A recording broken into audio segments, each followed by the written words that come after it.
If you had to pick one exercise to live longer, strength or endurance, which would you choose? Welcome back to Tush Trains, and in today's video I'm going to go over endurance versus strength and which one matters more for health span. So if you had to pick one of these, which one would you initially choose?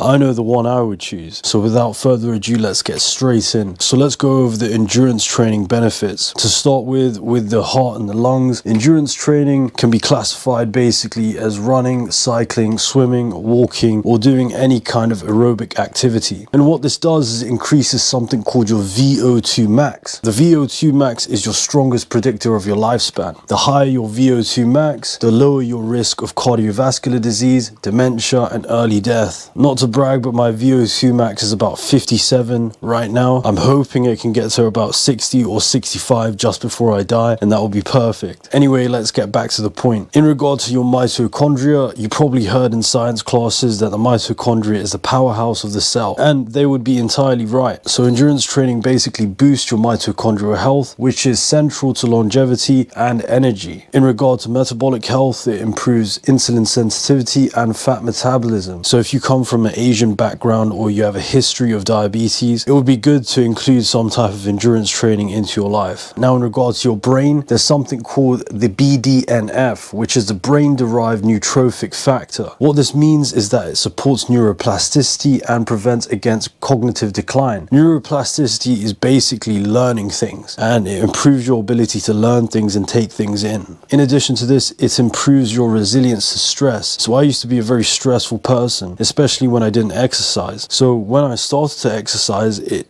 definitely just improved my resilience to any type of stressor. What endurance training does is it basically trains your body to manage oxidative stress naturally, and it handles inflammation better. So if you have any type of chronic inflammation, endurance training would be really good for you. Now let's move on to the strength training benefits. In regard to muscle mass, obviously your muscle mass is going to increase. So after the age of 30, every decade you lose 3 to 8% of muscle mass, and this is called sarcopenia. Training is the only way to actually stop this or actually reverse it. So you probably do need to get some reps in if you are in that older age bracket. I know because I'm just about on the brink of that, so I completely understand. When it comes down to bone density, it prevents osteoporosis, which is really bad, and osteoporosis is prevented by loading the skeleton. So if you load the skeleton, it prevents any type of fractures in the future, and it makes you more resilient to any type of stressor. For your metabolism, strength training is particularly good. This is because muscle is more metabolically active than anything else. So the more muscle you have, the better blood sugar control you have, and the less fat storage you have. Muscle is constantly burning calories. So if you have that muscle at rest, you're just burning calories, and I see that as really good. Now, in regard to injury prevention, I have this friend who's dislocated his knee, and he's about the same age as me, mind you, and I love him to bits, but honestly, he does not take care of his body too well. And I know, I used to be like that myself. If you do strength training, that is the #1 way to prevent any type of injuries.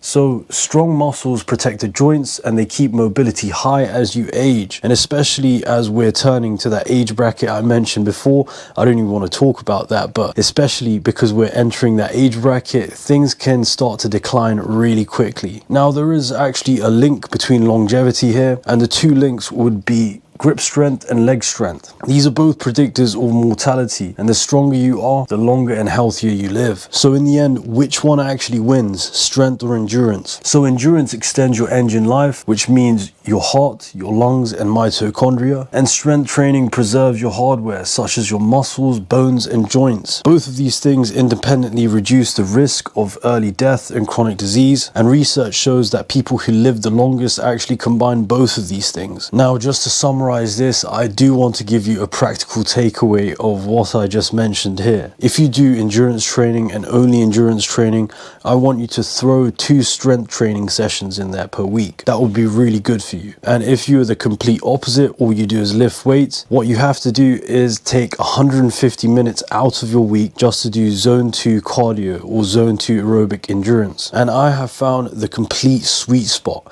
I've used this for several clients, and they have completely transformed. So the sweet spot would be zone 2 endurance 3 to 5 times per week, strength training 3 times per week, and just sprinkle in some mobility and recovery while you're at it. The real answer is you're not here here to choose strength or endurance. You're here to live for the long haul to your healthiest and happiest version of yourself. It would be wise if you were to choose both. That's all for today. Thank you for coming to my talk, and I'll see you on the next one.